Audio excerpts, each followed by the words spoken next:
One of the genres that we see from the classical period and the Romantic period that almost always uses the sonata cycle is the genre that we call the symphony. Like some of the other genres we've seen, it's another place where we have a genre and an ensemble that have the same sort of name, so we have to keep them separate. Just because there's a symphony on the stage doesn't mean they're playing a symphony. The symphony is almost always going to have the word symphony in the title.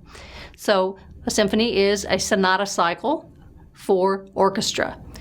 No soloist as a general rule. That would make it a concerto. So just the whole orchestra doing their thing. So Beethoven is the acknowledged master of the symphony. He only wrote 9. You compare that to Mozart, who wrote 40-something, and Haydn wrote 100 and something. 9 just seems like, well, was he slacking off or what? It's just that Beethoven was such a perfectionist. He would work a piece and work a piece and work a piece until he got it exactly the way that he wanted. Unlike Mozart, who pretty much wrote it out the first time, that was the way it was going to be. He heard it in his head, he put it down on the paper. So even if you just look at their manuscripts, Mozart's just pretty clean, and then Beethoven's just, scribbled, change, and you can see the process of his work.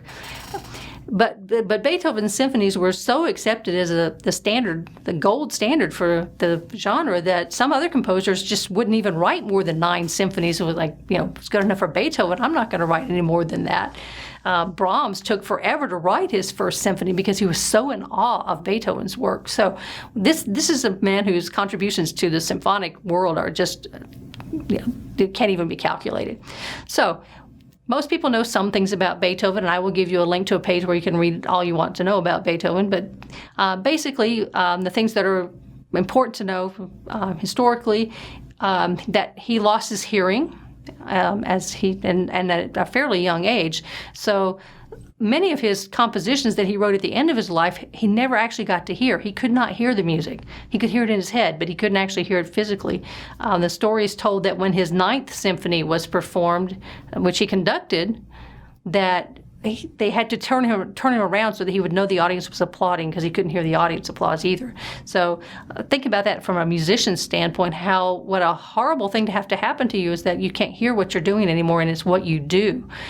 Beethoven was noted to be not the most pleasant person to be around. He was kind of crotchety, and if you're losing your hearing and all of that, that could certainly contribute to that. If you're really interested in sort of the CSI cold case approach to things, there's a really wonderful book called Beethoven's Hair. In that period of time, it was not uncommon when somebody died, famous or just your family, that you would save a lock of their hair and you would put it in a little medallion thing and wear it around your neck or whatever. Well, they actually had a lock of Beethoven's hair that had been saved when he died, and it had been preserved all this time. So in the last 15 or 20 years, they got some of that hair from Beethoven's hair, and they were able to analyze it using all our modern scientific techniques. And what they discovered was that he probably had lead poisoning, which would have accounted for his hearing loss. It would have accounted for his bad moods. Almost all the things that we know about Beethoven and how his personality and how his life was going could be accounted for by that lead poisoning. And we were only able to figure that out because we still had some of his hair to work with. And I just think that's really cool. The book is very readable, so if you would like to do that, it's a great book to look at. So we're going to look at his 5th symphony as our model for the symphony from the classical period. Beethoven actually wrote in 3 different styles over the course of his life. So his early music is very traditional, kind of like Mozart and Haydn. Once we get to the middle period, which is where the 5th symphony comes, he's starting to change a little bit. He's trying to explore things a little bit more and move away from that classical model. And then this 3rd period is where he really does things that are different and really pushes the envelope for what composers would be doing at that period of time. So this falls in the middle of his 2nd period. So it's transitional. It's not Mozart-like, but it's not yet got to the really dramatic kinds of things he does with his 7th, 8th, and 9th symphonies. The 9th symphony, he adds a whole choir and soloist. That was just unheard of. Very, experimental kind of composer for the time. So Beethoven's Symphony Number 5, full title, Symphony Number 5 in C minor, Opus 67. So, like most of the pieces, it tells us a lot. It's a symphony, it's in the key of C minor, and it's in his 67th piece. Doesn't mean the entire piece is going to be in C minor. In fact, that's kind of one of the interesting things about what he's done here is that it's C minor, which is sort of a sad-sounding key for most people. But Beethoven was really all about good overcoming evil in his music, that things turned out well in the end. And so if you're going to turn out well from C minor, you really need to go to C major. So that's one of the ways that he does that thing that we tend to associate with Beethoven. So you know this piece, at least the first movement. Everybody knows it. It's da-da-da-da, da-da-da-da. It's been done by everybody, including Chuck Berry and the Electric Light Orchestra. It's a theme that everybody knows. It's not really much of a theme, though, is it? It's da-da-da-da, da-da-da-da, da-da-da-da, da-da-da-da-da. We have that same little thing that just goes over and over again. This is a motive. So this is a case where the composer is not taking a beautiful theme for us. He's given us this little fragment, a little rhythmic fragment. And he's going to manipulate that through an entire piece of music. Now, that's amazing in itself. All we've got is this little 4 notes, and off he goes. So the piece begins with that. He takes the piece, that theme, he manipulates it around. We get to the second theme of our sonata allegro, and we've got to have some contrast from that, right? So you'll be able to hear that when you get to it. And then he's going to come back and do it all again. When we get to the development section of the first movement, we'll see that it's much longer than what we saw in Eine kleine Nacht music. Beethoven was really exploring the possibilities of these 4 notes plus little bits of the other themes that he had going there. So much longer development section than we're used to having. And then when he comes back to the recapitulation, it's not exactly like the first time around, but that's not unusual. We've seen that before.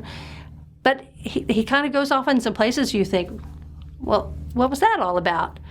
There's a section here where it's like the oboe decides they're going to do a cadenza or something. That's just completely unexpected what would happen in a normal recapitulation. And then he's got a coda that lasts like 2 or 3 minutes. So this is more than just, I've got to finish off this movement and get a stopping point going here. This is really, wow, here's something new. I think I'll just kind of go off in this direction for a little while with my coda. So he's sticking within the traditional form. We've still got exposition, development, recapitulation, but the recapitulation is more different from the exposition that we're used to seeing. And then he's got this coda that really stretches out and takes our whole sense of the piece even further. So listen now to the first movement of Beethoven's Symphony Number 5. All right, so that was a movement you've probably heard a lot and were very familiar with. The next movements you may not know quite so well. So the second movement, as we know, it's going to be in a slow tempo. Beethoven's not going to mess with that. What he's done in this movement is to do sort of a theme and variation. But instead of having one theme that gets varied over and over and over, as we might expect, he's actually got 2. He's got an A theme and a B theme, and he varies both of them. So he sort of alternates varying the 2 different themes, which is a very unusual kind of approach. So listen now to the second movement of Beethoven's 5th and see if you can figure out how he works those variations.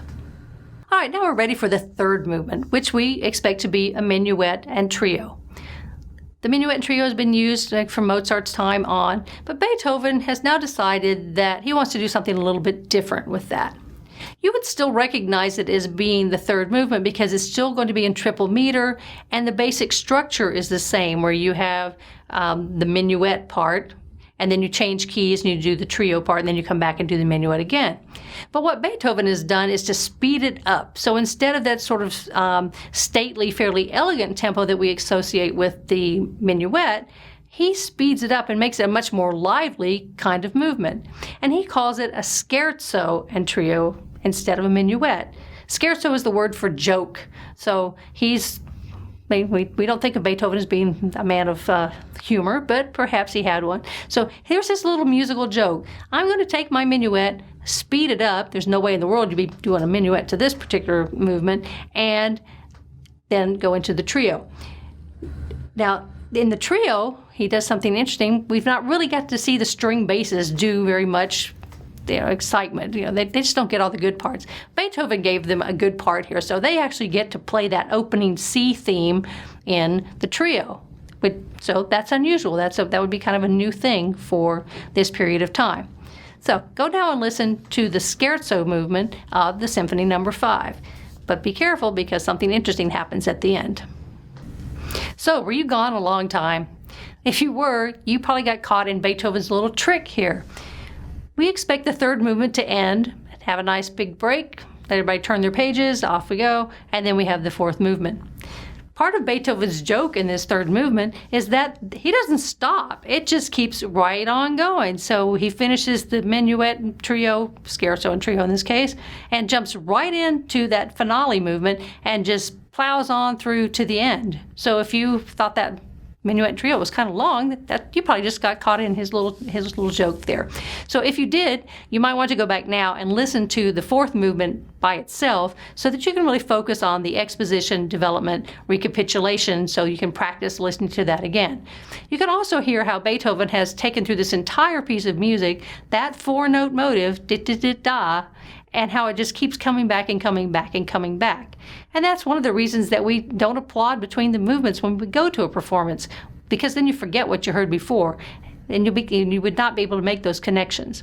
So hopefully you've enjoyed listening to the entire Beethoven Symphony. If you'd like to have a little humorous approach to it, I'm going to give you a YouTube video of a performance with an orchestra with Peter Schickele, who is a modern composer who does a lot of parody kinds of things of classical music, but he's also done this really wonderful thing with Beethoven's Fifth Symphony, just the first movement, where he treats it like a sporting event. And he is the commentator, and he's got a color commentator, and they talk you through the entire process. So he will talk to you about the exposition and the development and the things that Beethoven does that you don't quite expect. So if you'd like to just listen to that movement again and get a refresher on what happens, but in a very humorous kind of way, you might take a look at that particular video. So again, we've been through a symphony now. We've had our four movements, sort of standard format, except that Beethoven fooled us up and didn't take the break between 3 and 4. He just went straight through. And you can, as you go to concerts, look for those kinds of patterns. And once you get really comfortable with the whole idea of sonata cycle, which you should be by the time we've gone through all the different versions of it, you should be able to go to a concert and hear and go, oh yeah, I hear that theme that I've already heard before, so we must be back at the exposition again, or maybe we're at the recapitulation now. And you'll get a lot more enjoyment out of those concerts if you can really find your place in the piece of music. And that's why it's so important that you study this particular form a lot. So I hope you've enjoyed the symphony, and now we'll move on to some other things that also include the sonata cycle.